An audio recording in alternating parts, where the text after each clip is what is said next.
Donating at Goodwill is very easy to do. Today I'm going to show you how to do it.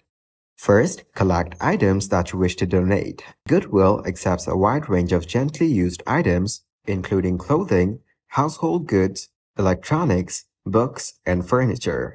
After that, visit the Goodwill website or contact your local Goodwill organization to review their donation guidelines.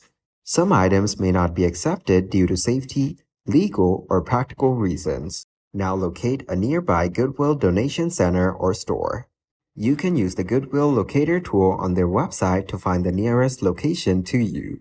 Bring your items to the Goodwill donation center during their operating hours. Staff or volunteers will assist you with unloading your donations. You may be asked to fill out a donation receipt for tax purposes. Now, if you plan to claim a tax deduction for your donation, be sure to ask for a receipt.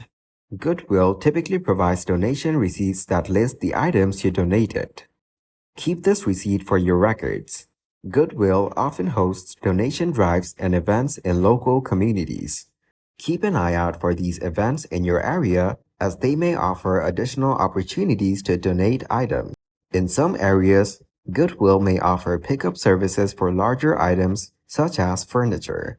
Check with your local Goodwill organization to see if this service is available in your area and to schedule a pickup if needed. Your donation helps support Goodwill's mission of providing job training and employment opportunities to individuals facing barriers to employment.